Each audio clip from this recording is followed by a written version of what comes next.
So we were talking about equilibrium equations, where you set up the, let's go over to like one of these. Well, that's a complicated one. Yeah, something like this, right? So equilibrium constant equation. So you can calculate it based on the aqueous species or gas species that participate in a reaction, but we leave out the solids and we leave out pure liquids. The reason that we leave those out is because the concentration doesn't really change if there's a solid in a solution. And this, the analogy that I just came up with is it's kind of like if a chemical reaction is like handing out like ice cream to kids, right? If you give all the kids an ice cream, they will eat all their ice cream and then they won't have any more. The reaction's over. Reaction went fully to completion. Having a solid in the solution is like having an ice cream truck that is just full of ice cream bars, ice cream sandwiches, everything you can imagine. So no matter how much the kids eat their ice cream, they can always go back to the truck and grab another one. And so in a solution, that's what the solid is doing. If reactants get used up, there's always going to be some small amount in the solution, but anything that gets used up gets quickly replaced by the solid that's present there in the solution, as tiny amounts of it dissolve. Same thing kind of applies for pure liquids, because there's so much of it around that even that using up any small amount of it doesn't affect its concentration. Right? It maintains that same concentration, so we leave them out of the equilibrium constants, or equilibrium expressions. So to calculate the equilibrium expression for this reaction between carbon dioxide and water, this is actually what causes ocean acidification, this reaction. We'll have Kc equals, and then it'll be concentration of H plus times the concentration of bicarbonate, HCO3 minus, and divided by the concentration of CO2 gas. And we leave out the solid, or we leave out the liquid in this case, right? Water is that pure liquid.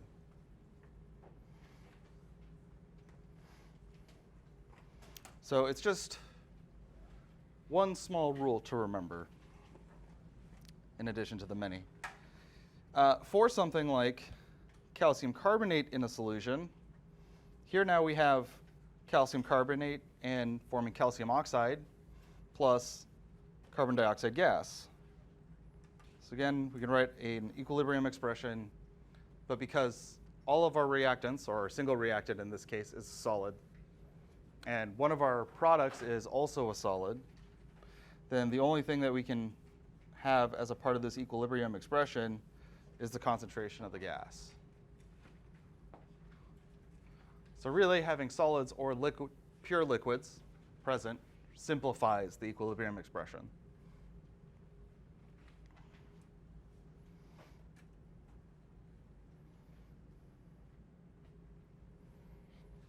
Okay, we've done a few of these now, but I'll leave this one for you guys to do, and for those who came in late. So many of you came in late. Write out the equilibrium expression for this equation.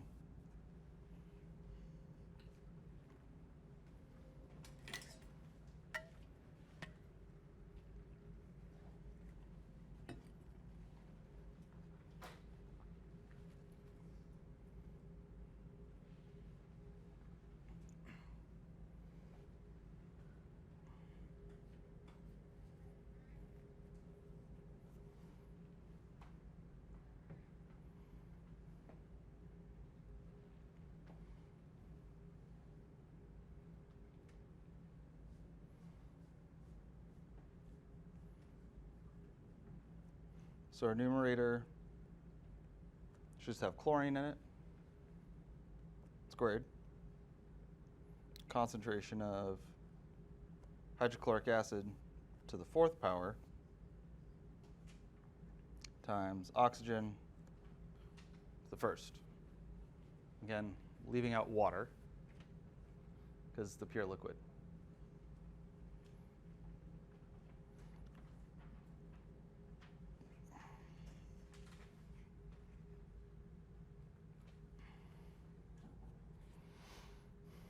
Now you got to remember from last time, when does Kp equal Kc? And for which of these reactions?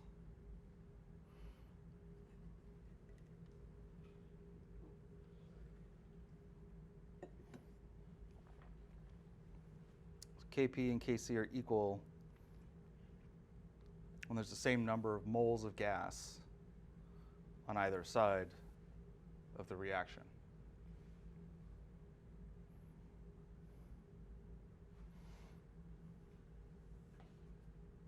So for, is it what?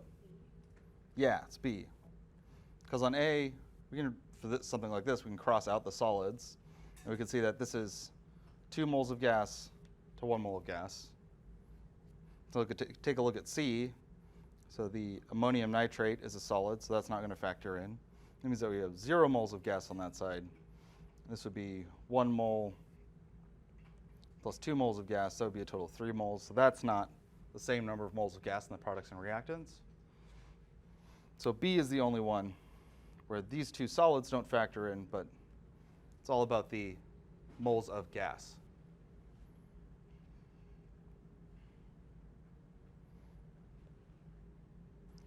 Cool. So we can also calculate the equilibrium constant. The most direct way being to measure the concentrations of everything at equilibrium. So you run a reaction, you let it go until you've reached steady state conditions, right? So you're at equilibrium. And then via whatever instrumentation you have, measure the concentrations. So we can start out by writing out our equilibrium expression. So it's going to be the concentration of hydroiodic acid squared over the concentration of hydrogen times the concentration of iodine.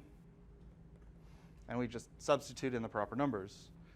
I think the most common mistake for these problems, at least when I was doing them, was always putting the numbers in the wrong spots.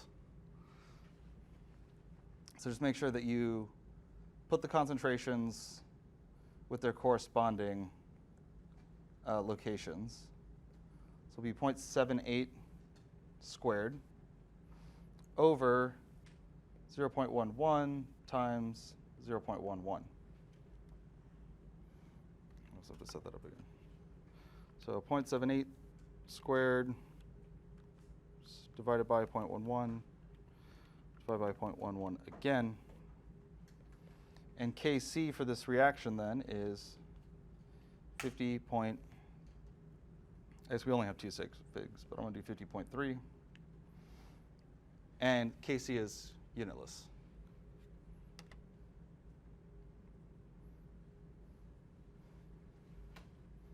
Unless I made a mistake on my calculator. Yeah, I got 6.08 times 10 to the 8th one.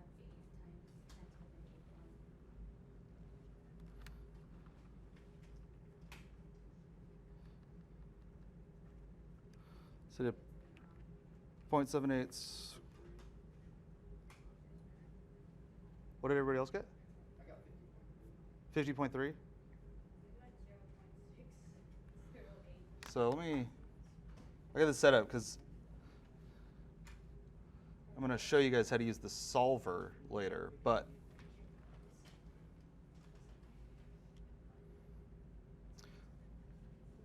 so you have to do 0.78 squared and then divide by 0.11 and then divide by 0.11 again. Or you have to do the 0.11 times 0.11 in parentheses. Otherwise, it'll do them in the wrong order.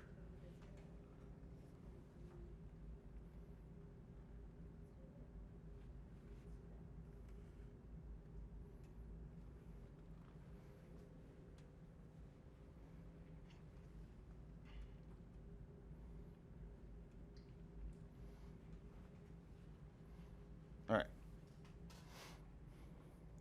So it doesn't matter what we set our initial concentrations for this reaction to be. Whenever it gets to equilibrium, the calculation of the equilibrium constant will be 50 or 50.3, right, depending on how many sig figs you use. Because it's just a ratio, there will always be, and actually what's really nice about this is you can say that there's always going to be 50 times the concentration of the products than there would be of the reactants. So this is a table from the book, so you could go through and type all these in and prove it to yourself that they do in fact all equal 50.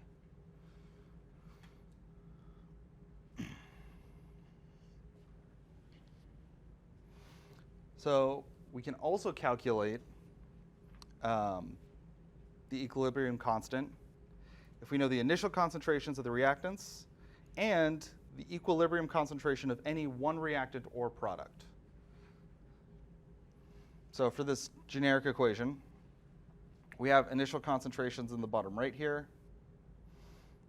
And we can calculate, based on the fact that A goes from 1 molar down to 0.75 molar, how much B would be formed, or how much B would be formed and how much B would change by. So what was our change in the concentration of A? Yeah, minus 0.25. Now for the concentration of B, we have to use the stoichiometry of the balanced equation. So for every mole of A that we convert, we're going to get 2 moles of B. So the change for B is going to be plus 2 times 0.25. So we'll get twice as much B produced. And so then we can just do that math and say 2 times 0.25. So this is going to be 0.50. So that gives us then the equilibrium concentrations of A and B. We can take those and plug them into the equation for Kc. So it's going to be concentration of B squared over A. So it's going to be 0.50 squared over 0.75.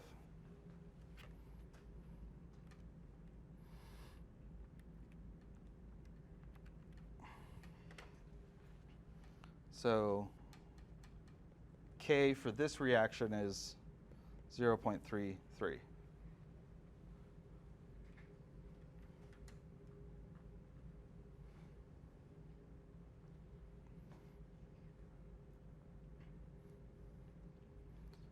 I know Tuesday wasn't very math heavy.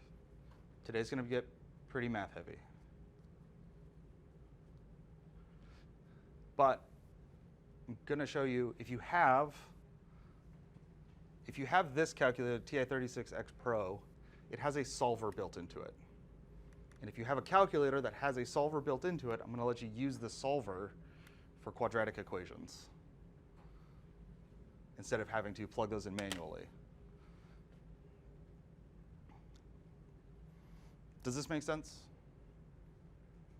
We know how much it changes by, and because the amount of A changing is tied to the amount of B that gets produced, or the change in B, then we can figure those things out.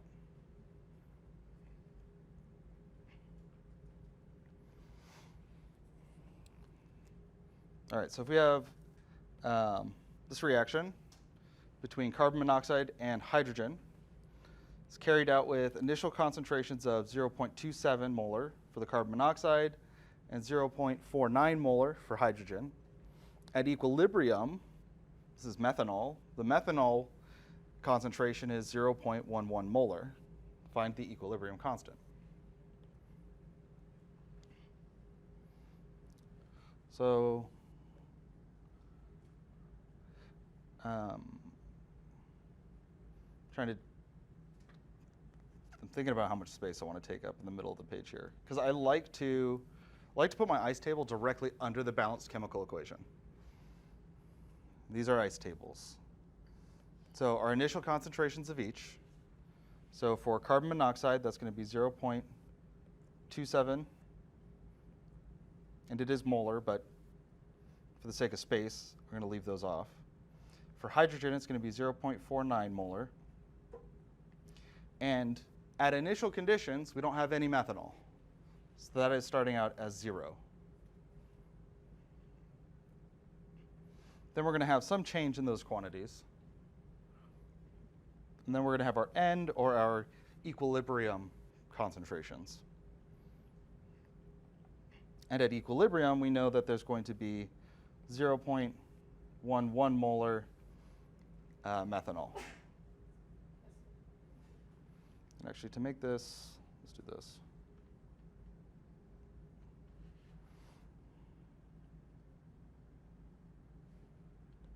You know what? I can. Okay. What?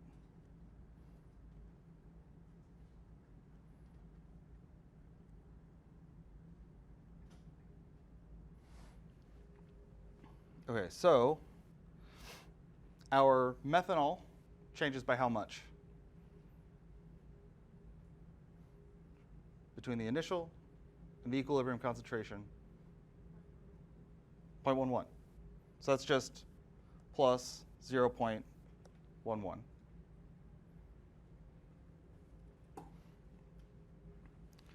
So that means our hydrogen concentration will change by -2, because that's the coefficient for hydrogen, times 0.11. And our concentration for carbon monoxide will change by -0.11.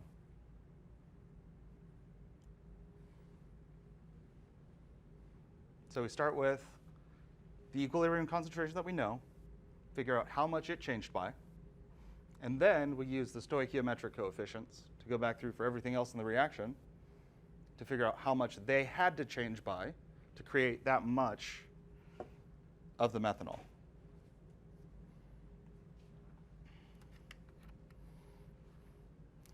Now we can take those concentrations, so 0.49 minus 2 times 0.11. It's going to be 0.27.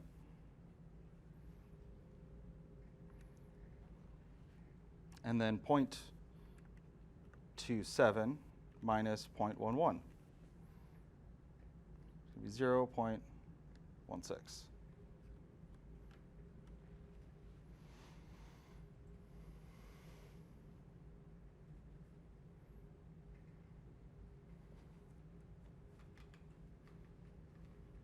So it's the order of operations here that's maybe important to remember, or at least the logic of why we're starting where we do. Because we could have started with the equilibrium concentration of any one of these species in the reaction. And then we could have done this going backwards from each of those.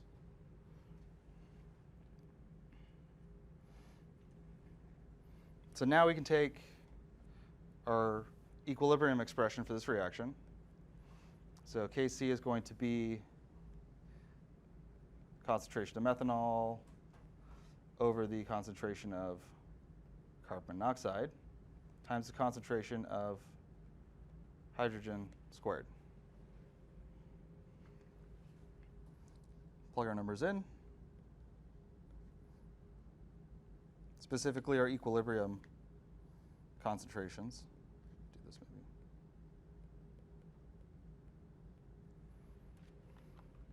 And again, just make sure that you're telling your calculator the order of operations that you want it to use.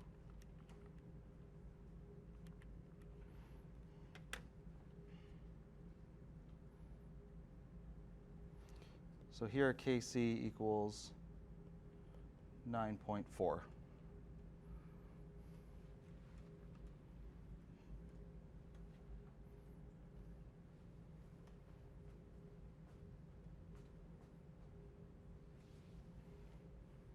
Everybody following along so far? Questions? Concerns? Complaints?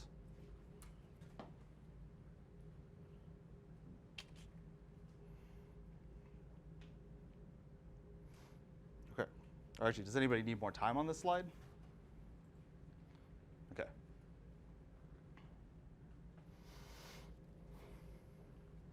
So how many more examples? Okay. Let's take a few minutes then, try this one.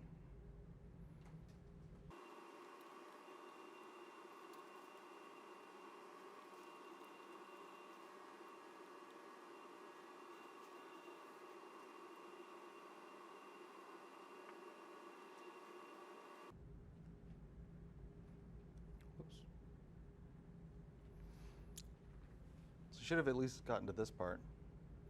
And there's a couple of ways that you can attack the next section, because hydrogen's concentration increased by 3 times whatever everything that's only got a coefficient of 1 would have decreased by. So one thing you could do is you could say that hydrogen increased by 0.012, but now you need to convert that for the rest of them back into that sort of base 1x form. Or you could put in hydrogen increased by 3x. C2H2, I guess it's acetylene, increased by x. And then C2H4 decreased by 2x. Now we can solve for x because we know that 3x equals 0.012. So x is equal to 0.004.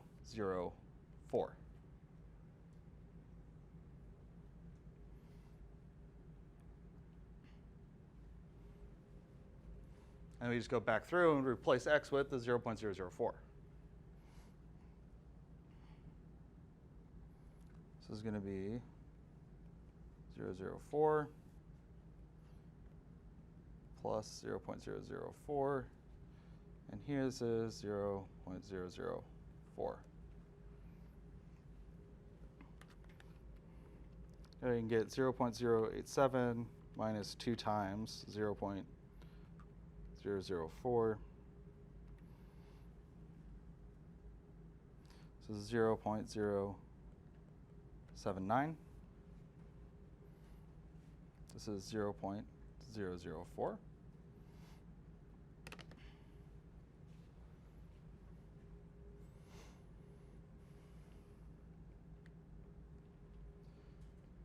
Kc is equal to concentration of hydrogen cubed over concentration of methane squared times concentration of acetylene. So 0.012 cubed divided by 0.079 squared times 0.004.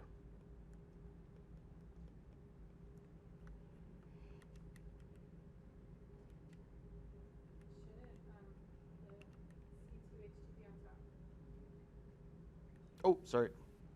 Thank you.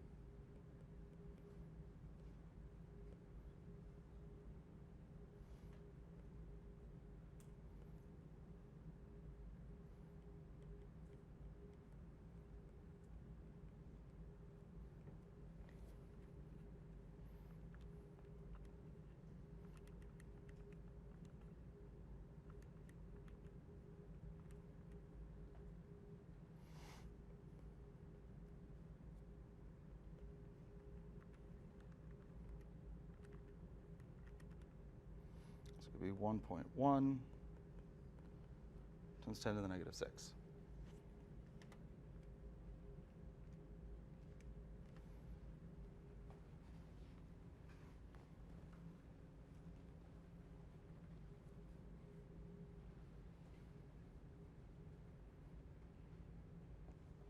Any questions?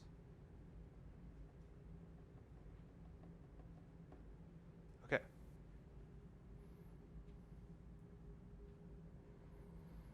So, what if a reaction is not at equilibrium? We can still put together an analog to the equilibrium expression for the concentrations that we have at a certain point in time, but it's no longer the equilibrium expression, it's the reaction quotient. And it gives you some idea of which side of K, or equilibrium, that you're on. So just like we have Kc for concentration and Kp for pressures, we also have reaction quotients Qc and Qp, calculated the exact same way as the equilibrium constant, but that reaction need not be at equilibrium. So it doesn't have to be at equilibrium.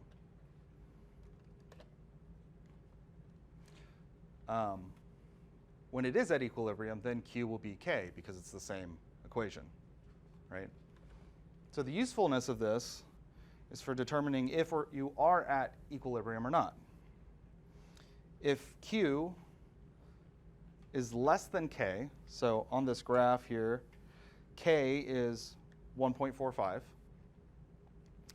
If we're at Q down here, somewhere around just over 0.5, probably 0.55, that means that we are to the left of K, or that we have more reactants than we would have products at equilibrium.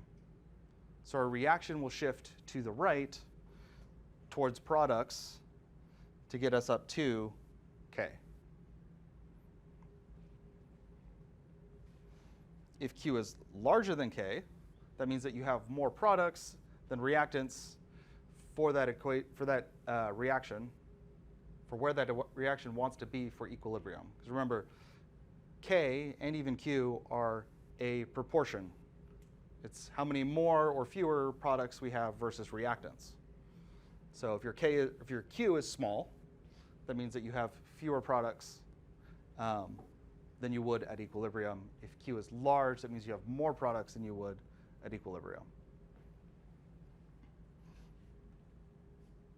And that reaction will shift to try and get back to its equilibrium.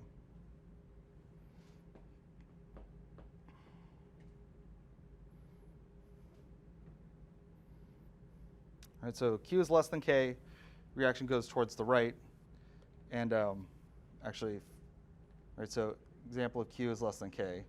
On that previous graph, our Q was like 0.55, which is less than the 1.45 that is equilibrium. So it's going to shift to the right. It's going to try to be larger to match that K.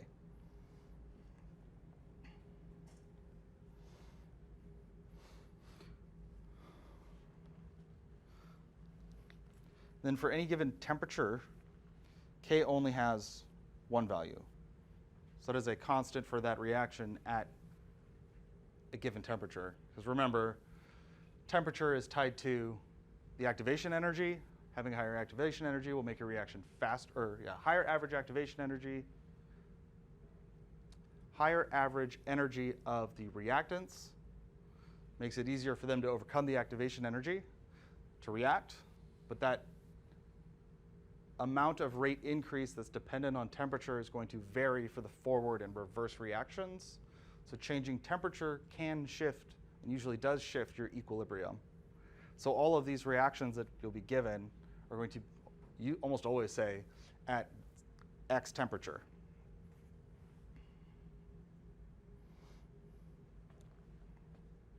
And then Q is going to vary on a continuum as you get closer to K, and then you go past K. It could really be anything up to all products or all reactants.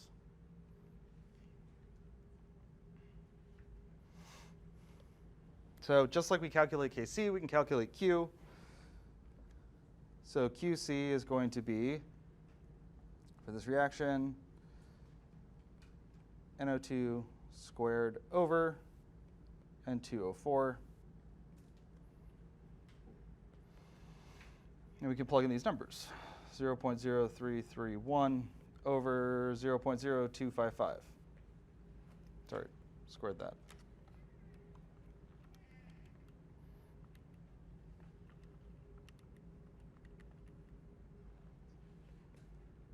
So Q equals 0.0430. Or 43.0 times 10 to the negative 3. So if that's Q, and K is 5.85 times 10 to the negative 3, is our reaction going to shift to the left or to the right? To the left, because Q is greater than K. And this is where, I don't know if your professors told you this when you took like Chem 20 or Chem 1, scientific notation is a tool. And we can use it to make things easier to interpret, which is why here I use scientific notation to convert 0.0430, and I didn't go to 4.3 times 10 to the negative 2. I went to 43.0 times 10 to the negative 3. Because now the scientific notation, or the exponential part of scientific notation, is the same for both of these, and we can compare them apples to apples. So definitely recommend doing that anytime that you're comparing Q to K. Don't just convert it to a number that's between 1 and 10 in the ones place. Do so with purpose to make your life easier. There just aren't any good examples of this in Chem 20. I tell them this, and they're like, well, why do we use it? It's like, well, because you do. For comparing numbers, though, this is very useful.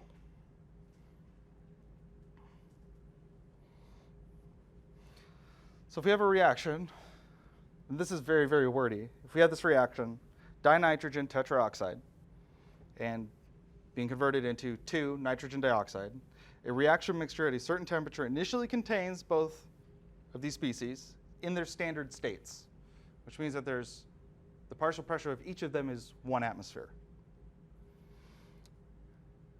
If Kp equals 0.15, which statement is true of the reaction mixture before any reaction occurs?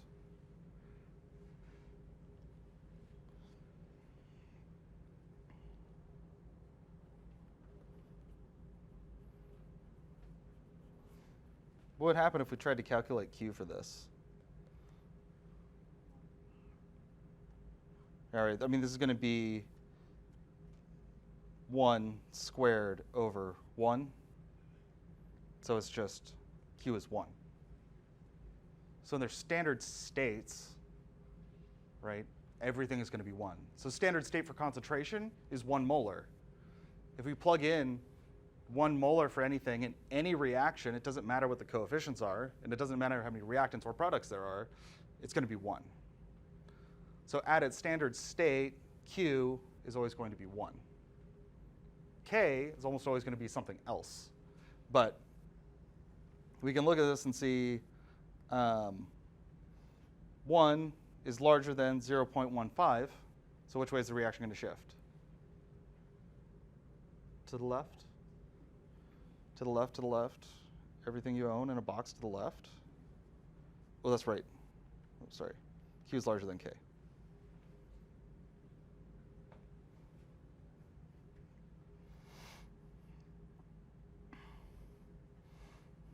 Okay, so there's 2 types of problems that you're going to get with these, where you have K in all but 1 equilibrium concentration. So those are the ones we've already done. And then when you have K and the initial concentrations are known, and then ice, ice, baby. Dun, dun, dun, dun, dun, dun, dun, dun, dun, dun, dun, dun. And this is where I'm going to show you how to use the solver on this calculator. Should be, if you have a calculator that has a solver, pretty similar. All right, so for this reaction, we have iodine decomposing into atomic iodine. So in our equilibrium mixture, and I want to point these things out too, always be paying attention to what is at equilibrium and what is at initial conditions, because that's going to 100% inform where you put different numbers. And if you mix them up, you're going to get the wrong answers for sure. So in our equilibrium mixture, the concentration of I2 is 0.10 molar. What is the equilibrium concentration of iodine? So I'm going to start all the way over here, and I'm actually going to start by rewriting the equation, because I want it to be right there on my ice table when I'm referencing it. So initial concentrations, We don't know what those are. Oh, wait. We don't need to do an ice table for this. Do we need to do an ice table for this? No. I'm too excited about ice tables. I'm sorry. I'm getting ahead of myself. We just need Kc. So equilibrium expression for this reaction is going to be atomic iodine squared over I2.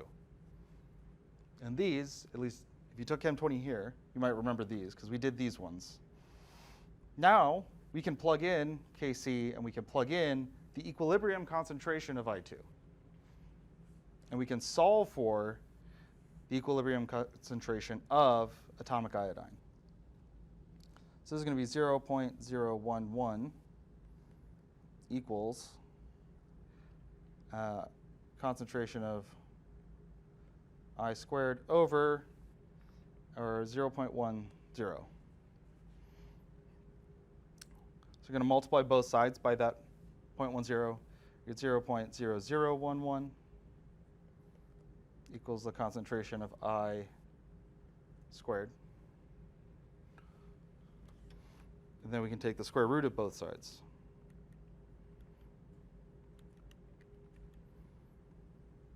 So it's going to be 0.033 equals the concentration of iodine, atomic iodine, at equilibrium.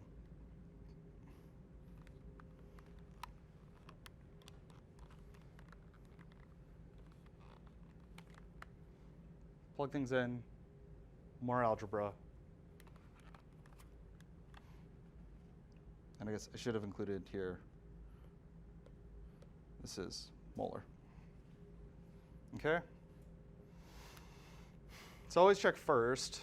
Don't get too excited about ice tables. And always check first that you actually need an ice table, or maybe you have everything, all the equilibrium concentrations.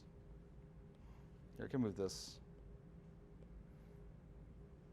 It's a little easier to see in the back. Any questions on those? Cool.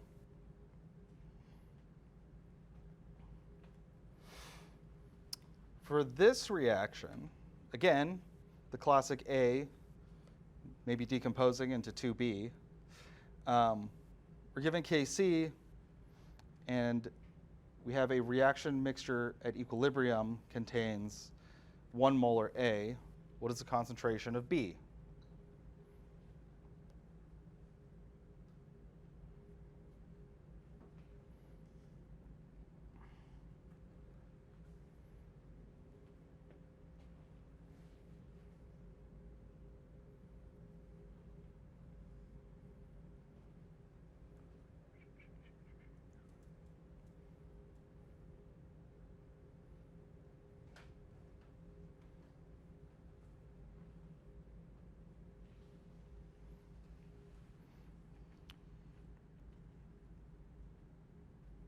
Anybody work it out? C. It is C. Because if we take again our Kc is going to be B squared over A. And if Kc is 4 equals, well, B squared over 1, multiply both sides by 1. 4 equals B squared, so the square root of 4 is B, or 2. B.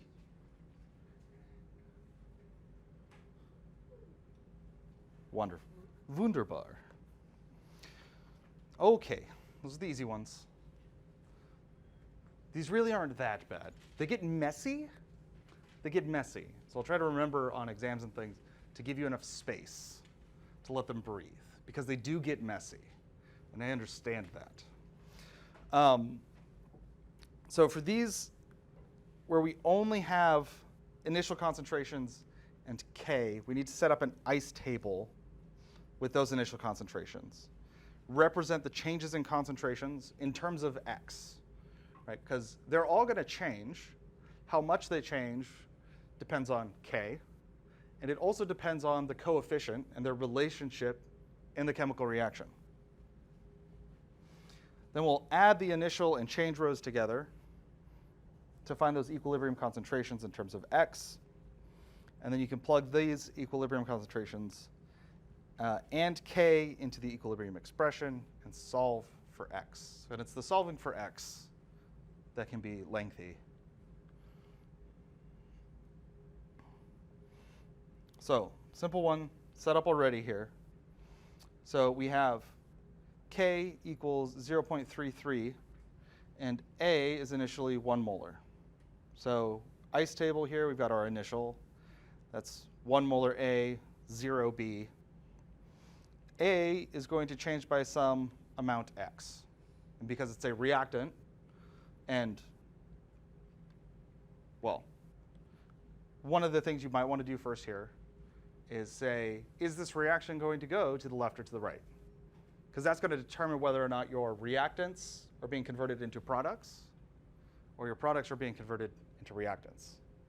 Now, for this one, we're going to get, right, if we calculate Q, that's going to be 0 squared over 1. So it's 0. So if Q is 0, it's less than K. And so we're going to be moving to the right in this reaction. So that's why the reaction's moving to the right, concentration of A will decrease, concentration of B will increase by 2 times the amount that A decreases. And now at equilibrium, our concentration of A will be can be represented by this expression 1 minus X, and the concentration of B can be represented by 0 plus 2X, or just 2X. And then we take our, there's not room for this on the next slide. Then we can take these and plug them in, because again, it's K equals B squared over A. It's a terrible A. And we just replace B with the expression that we came up for with B here in the equilibrium line. And we replace the concentration of A with the expression for A. So this is going to be K, or 0.33, equals, what was this? 2x, and this is important. It is 2x in parentheses squared. So to square the x and the 2. I still remember missing this multiple times on exams. Trauma. And then for A, it's going to be 1.0 minus x. Now we solve for K, or for x, sorry. Now we solve for x. So we get 0.33 minus 0.33x equals 4x squared. And this has the form of a quadratic equation. 0.33 minus 0.33x minus 4x squared equals 0.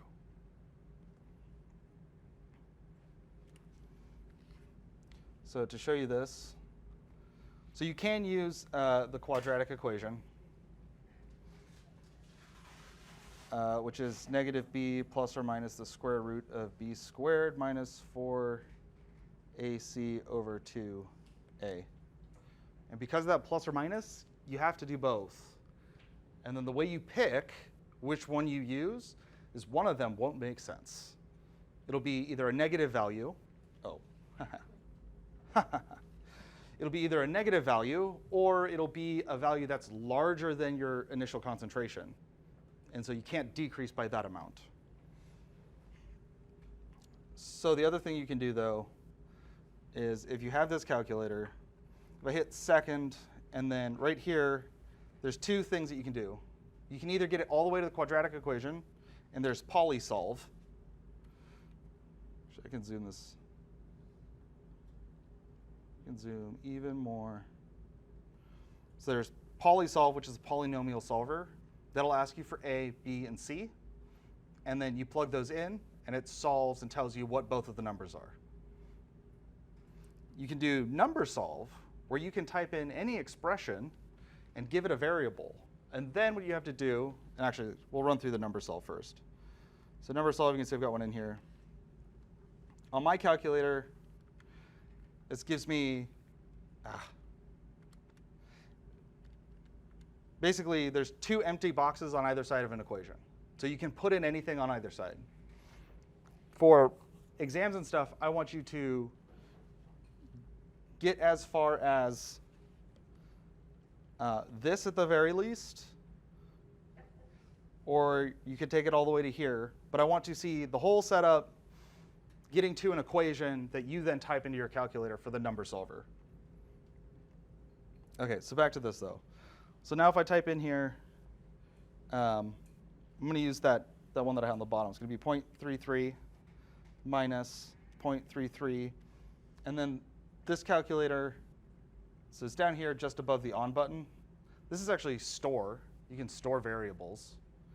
But this is going to give us the variable x. So if I hit that, then up on my equation, now I've got 0.33x. And then I do minus 4, and I hit x again, and then squared. And then on the other side here, I'll put 0. And then after entering your equation and making sure that it's set up correctly, you hit enter.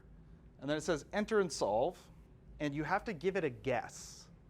What the calculator is actually doing here is it's doing a ton of different calculations and trying to find a minimum where that equation will level out. And for some equations, it doesn't. It'll go to infinity. And so if you give it a bad guess, it'll try for a really long time. It'll fail, and it'll say, like, no minimum found. For here, we can give it a guess of 1. The problem with doing this with, and then there's a little arrow up there. Oh, so that's a reasonable answer. So you got 0.248. I'm going to try and get it to give me another one. So we can hit solve again. I can give it a guess of -1 and see if it'll give me a negative result. Yeah, so there it gave me negative 0.331. And then if you ever want to quit, you can either select quit there, or you can hit second and then quit. So of these two numbers, we're not going to decrease by a negative amount. We know which way our reaction's going. This answer doesn't make sense. So we'll cross that one out, and we'll use this one. So x equals 0.248. And then we come back over to our table, and we could say 1.0 minus 0.248.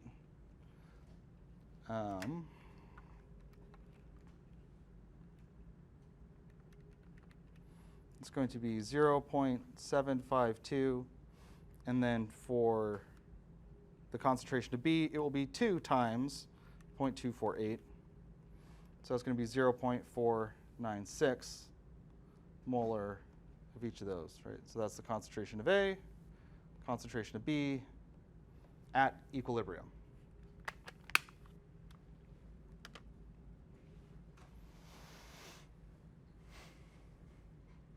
Or you can just do the quadratic equation.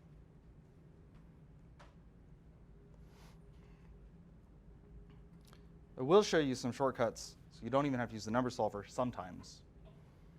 OK, so for this reaction, we start with only the product, nitrogen monoxide, and 0.0100 molar, no reactants. Find the equilibrium concentrations of all three. So again, we have to set up, and I'm going to do this all the way on the left side. You're going to get N2 plus O2 is 2NO. And then we'll have some initial, some change, and then at equilibrium. And the only initial concentration we have is 0.0100.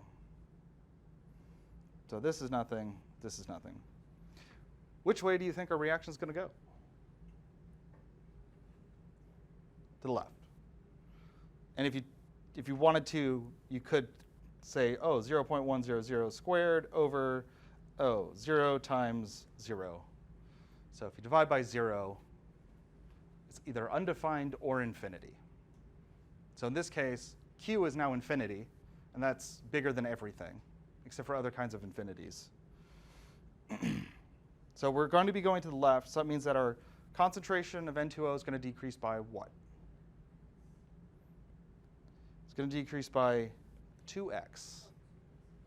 2x, because of the coefficient. But then the concentration of N will increase by x, and the concentration of O will also increase by x. So now this is x, x, and 0.0100 minus 2x.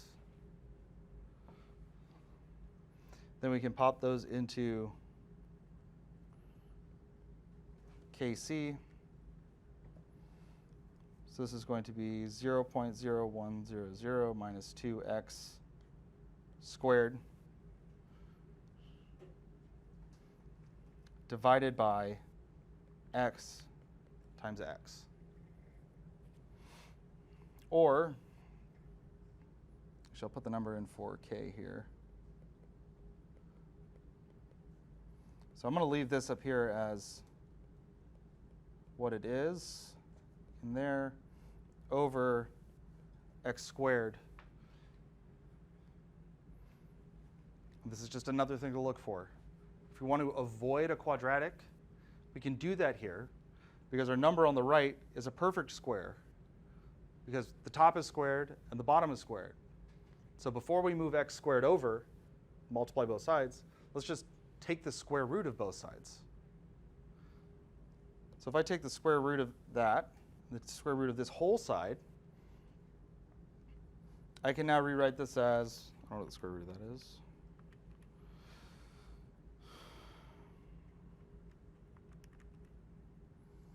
.2345 equals 0.0100 minus 2x divided by x.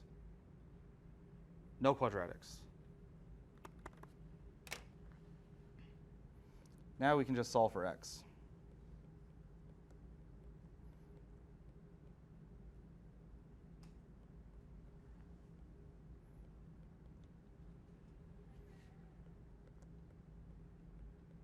Why don't we need to do a plus or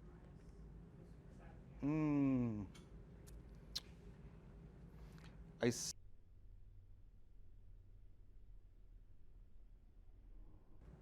Okay, so for the reaction, this reaction mixture at 100 degrees C initially contains only the reactant dinitrogen tetraoxide. And we have 0.025 molar and no nitrogen dioxide. We're going to again find the equilibrium concentrations.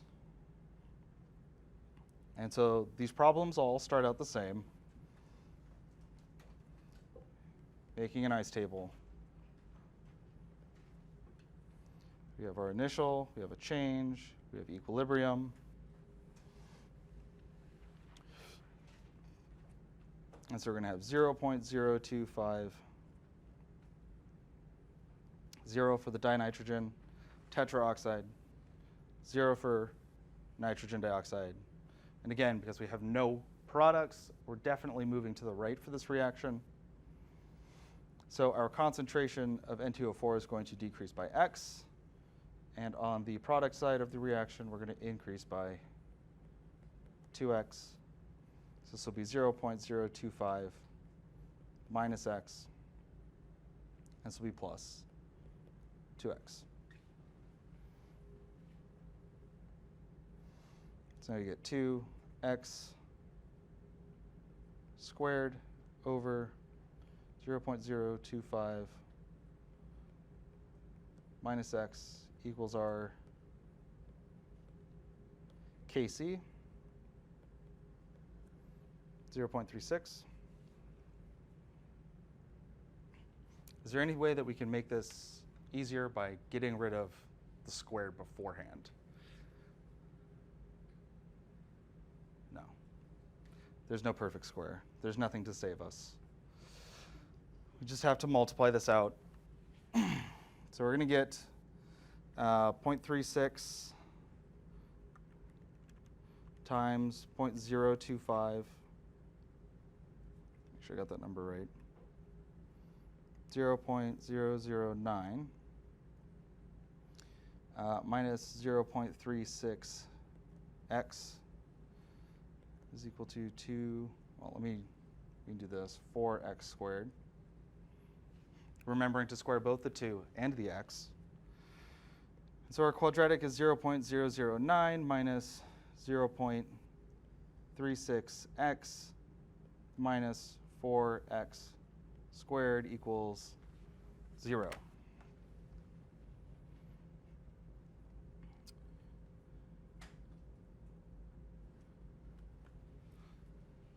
So now I'll show you the quadratic solver on this calculator.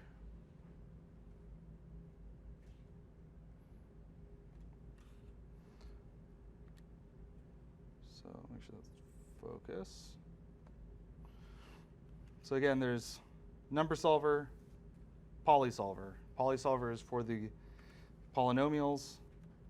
And the first one there is telling us the form of the polynomial. So this is a quadratic. This would be a cubic function. The third, so we're going to do the first one. And then it's going to ask us what we want to put in for A. What do we want for A? Oh, actually, here it shows I can make this even closer.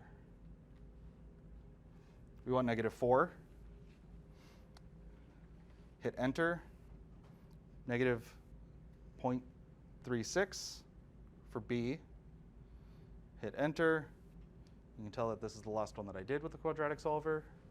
So 0.009 is C. Enter, enter, and then it solves it. And it gives you the positive, and it gives you the negative. So as we covered already, the negative doesn't mean anything for our equation. So we're just going to use the positive 0.0203. So x equals 0.0203.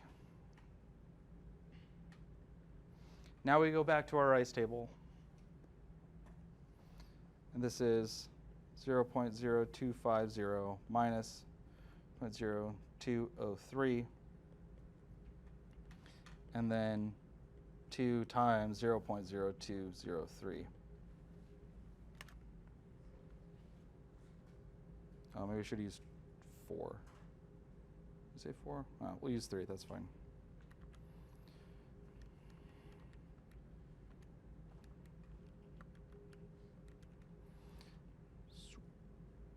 Oh. One too many zeros. This is going to be 0.0047 molar.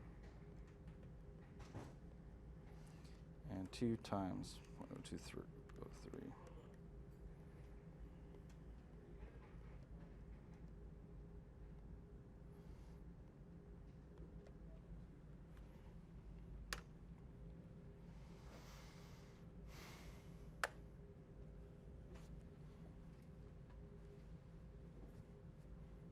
So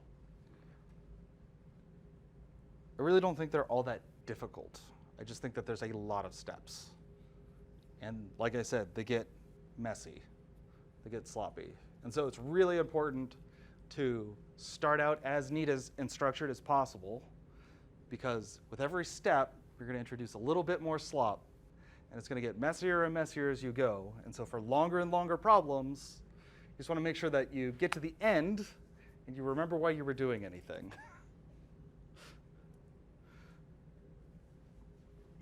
Okay. So we'll go over more of these next time. And we'll get to the simplifying approximations, which are very nice. Basically, when there's a small enough change to the concentrations, we can assume that they don't actually change at all. And that eliminates the quadratics altogether.